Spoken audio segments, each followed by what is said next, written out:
하나님의 궁극적인 목적은 심판에 있지 않고 구원에 있습니다. 에레미야 선지자를 통하여 예루살렘 주민과 유다 백성들에게 반복하여 주시는 말씀은 심판의 메시지죠. 심판의 메시지를 주신 이유는 그들이 지금 멸망의 길로 가고 있기 때문입니다. 사실 심판의 메시지는 경고의 메시지라고 하겠습니다. 그 길로 끝까지 가게 되면 결국은 다 망한다는 것입니다. 그런데 사람들은 이러한 말을 들음에도 불구하고 귀담아 듣지 않습니다. 마음이 딴 데가 있고 생각이 다른 데가 있기 때문이죠. 그렇기 때문에 하나님께서는 선지자를 통하여 계속해서 또 반복하여 심판의 메시지를 선포하게 하셨습니다. 그것은 그의 백성들을 사랑하기 때문에 주시는 말씀이죠. 언약의 백성이기 때문에 하나님께서 끝까지 그들을 버리지 않고 그들을 구원하기 위하여 주시는 메시지라고 하겠습니다. 우리는 어떻게 사는 사람입니까? 하나님의 은혜로 사는 사람이죠. 하나님의 은혜가 없이는 살 수 없다는 것을 깨달은 사람입니다. 그래서 예수 그리스도를 믿는 거죠. 예수 그리스도 앞으로 나온 겁니다. 이것 또한 하나님의 은혜죠. 하나님의 은혜가 있었기에 말씀을 듣게 되고 그 말씀을 깨닫게 되어서 예수 그리스도 앞으로 나오게 된 것입니다. 은혜가 아니었으면 우리가 예수님을 믿을 수가 없었겠죠. 이 사실을 깨닫는 게 매우 중요합니다. 내가 예수님을 믿고 하나님의 자녀가 되었다는 것은 인간의 이성이나 상식으로 될 수 있는 것이 아닙니다. 하나님의 은혜가 없으면 불가능한 일입니다. 내가 이렇게 신앙생활을 하는 거, 교회 다니는 거, 예수 믿는 거, 하나님이 나를 사랑하시고 내게 은혜 주셔서 내가 이렇게 예수를 믿게 되었구나. 이것을 깨닫는 것 매우 중요하다고 하겠습니다. 왜냐하면 지금 내가 살아가고 있는 것 역시 하나님의 은혜가 있기 때문에 가능하기 때문입니다. 하나님의 은혜가 없이는 믿음의 삶을 유지할 수도 없습니다. 그런데 사람은 어떤 경향을 가지고 있느냐 하면 다시 과거로 돌아가려는 경향을 가지고 있습니다. 한마디로 말하면 내가 은혜로 하나님의 부름을 받아서 은혜로 하나님의 자녀가 되었는데 그 은혜를 우리가 거부하거나 또 멀리하여 다시 옛날로 과거로 돌아가려는 그런 성질을 지니고 있다는 겁니다. 그걸 잘 보여주는 것이 이스라엘 백성들이죠. 이스라엘 백성들은 하나님의 은혜로 선택을 받았고 하나님의 은혜로 구원을 받아서 가나안으로 온 거잖아요. 전적인 하나님의 은혜입니다. 그런데 다시 과거로 돌아가려고 하는 거죠. 옛날로. 하나님의 은혜 아래 거하지 못하던 때로 또 돌아가려고 하는 겁니다. 그래서 하나님이 경고하시는 거죠. 은혜가 없이는 은혜를 떠나서는 살 수가 없다. 하나님의 은혜 아래 거하라. 이게 하나님이 그의 백성들에게 하시는 말씀인데 오늘 우리는 어떻습니까? 은혜를 받고 은혜의 힘으로 살아가려고 해야 되는데 우리는 여전히 내 힘으로 살아가려고 하니까 항상 삶이 버겁고 힘이 들 수밖에 없습니다. 예수님 그러잖아요.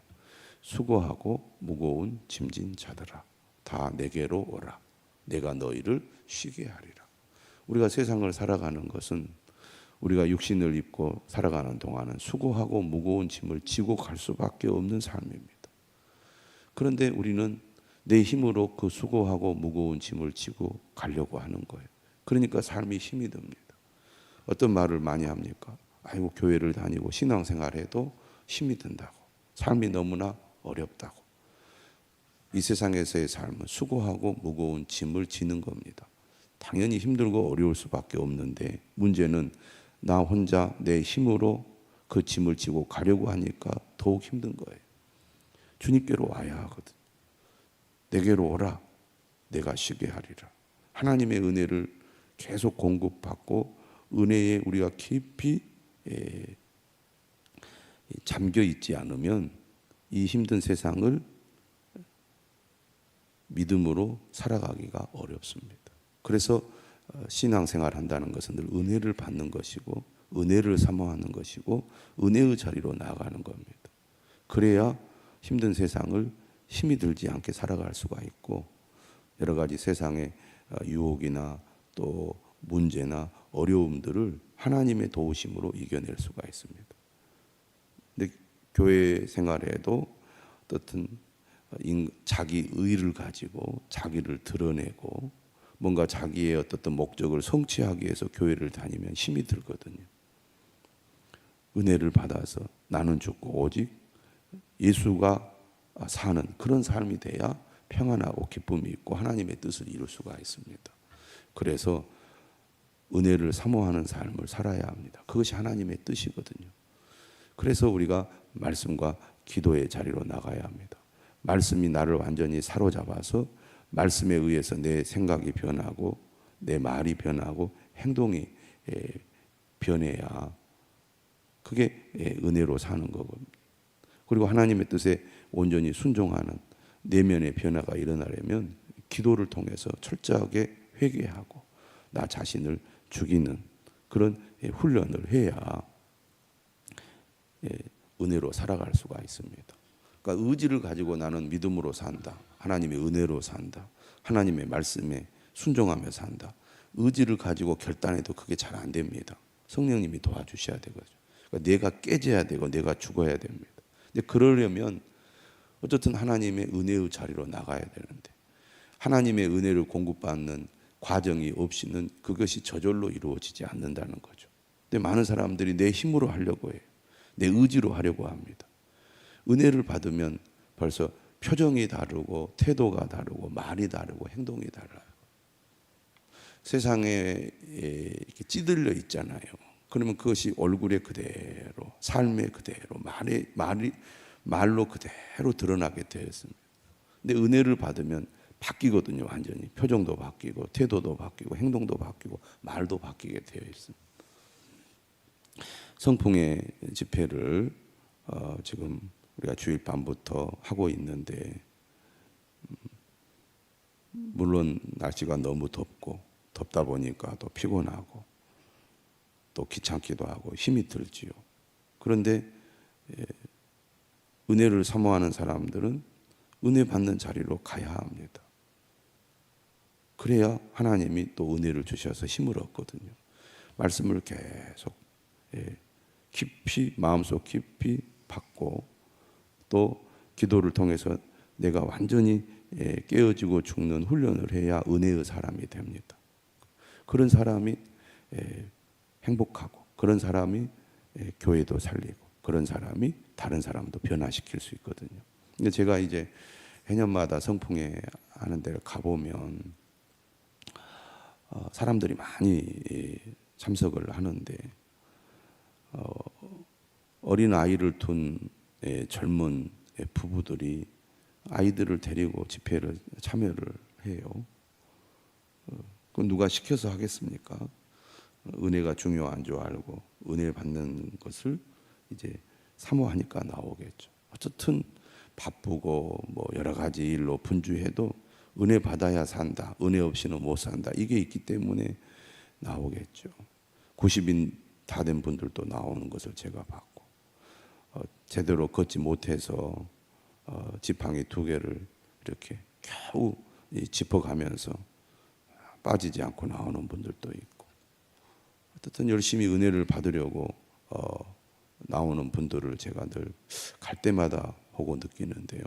저는 우리 성도들도 정말 은혜를 좀 사모하는 그런 삶을 살아갔으면 좋겠습니다. 그래서 신앙생활이 내 힘이 아니라 하나님의 은혜로 살아가는 삶이 되어야 되지 않겠느냐. 교회는 은혜로 사는 공동체고 은혜가 충만한 사람들이 하나님의 말씀에 기쁨으로 순종하여 하나님만 영광 돌리는 그런 공동체, 그런 성도들이 하나님이 기뻐하는 교회가 될 수 있다. 그래서 우리가 이제 오늘도 오전 있고 저녁, 또 내일 오전 저녁 이렇게 있는데 우리 성도들이 은혜의 자리로 가까이 나갔으면 좋겠습니다. 사는 게 너무 힘이 들어요. 신앙생활이 너무 힘이 들어요. 이런 말이 나오지 않고 세상은 힘들어도 하나님의 은혜로 사니까 기쁩니다. 행복합니다. 그런 고백을 하는 우리 성도들이 되었으면 좋겠습니다. 하나님의 관심은 어디에 있느냐? 그의 백성들에게 있습니다. 그의 백성들을 살리는 데 있어요. 그의 백성들이 망하는 길로 가도록 내버려 두시는 하나님이 아니십니다. 그래서 막으시는 거죠. 계속 그 길로 가지 못하도록 막으시려고 선지자에게 계속 심판의 경고를 하게 하시는 거거든요.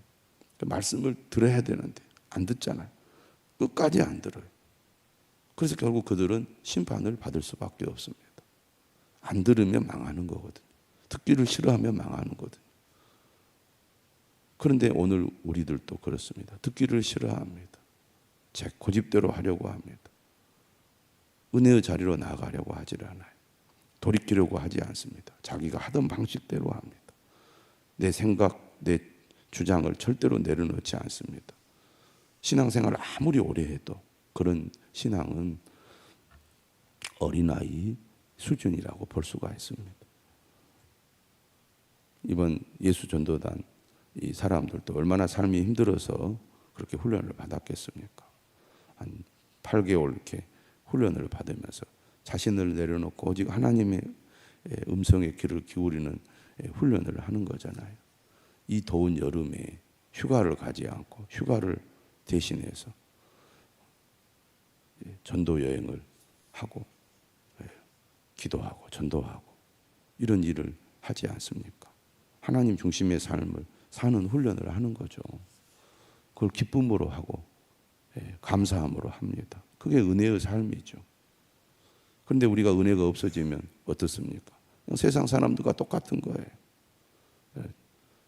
말로는 주님을 믿는다고 하면서 내 뜻대로 하고 내 마음대로 합니다. 하나님이 기뻐하시지 않지 않겠습니까?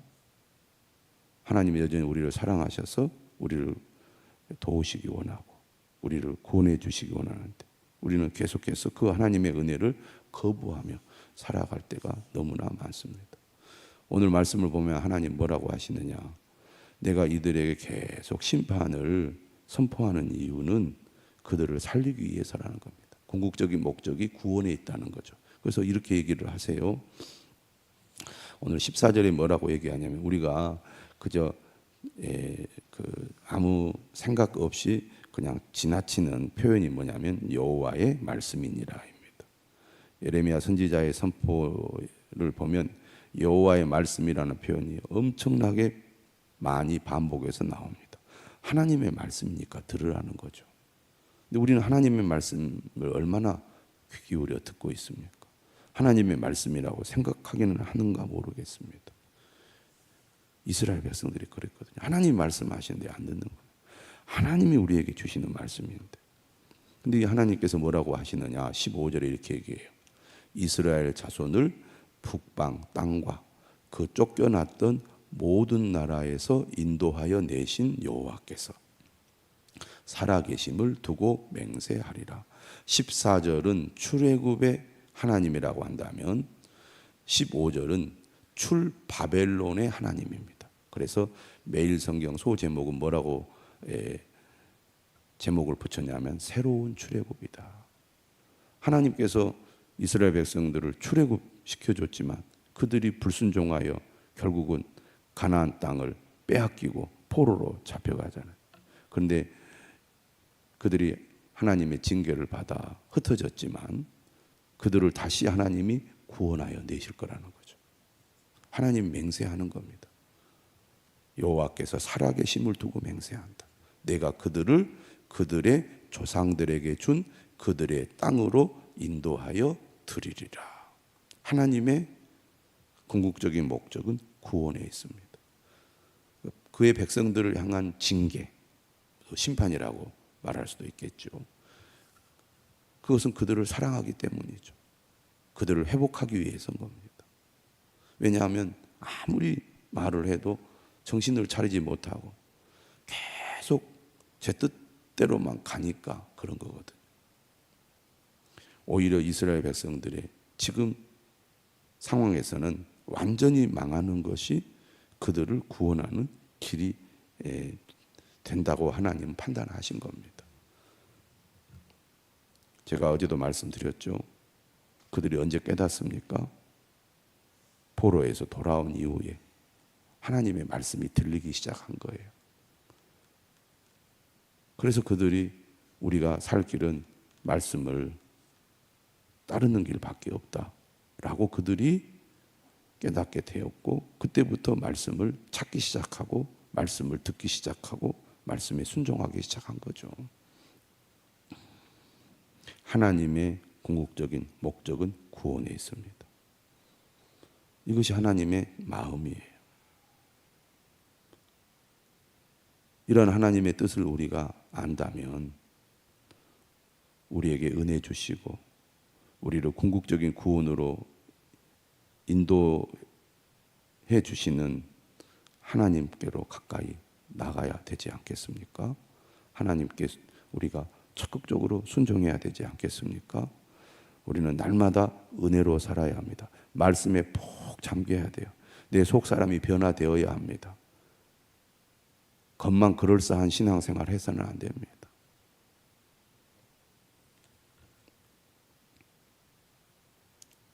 세상으로 나아가 즐기는 것보다 하나님의 은혜 아래 거하여 하나님의 은혜를 즐거워하는 사람이 되어야 되겠습니다. 자, 이렇게 하나님께서는 궁극적인 구원에 대한 말씀, 그들을 회복해 주시겠다는 말씀을 하신 다음에 다시 심판의 말씀을 14절에 합니다. 여호와의 말씀이니라.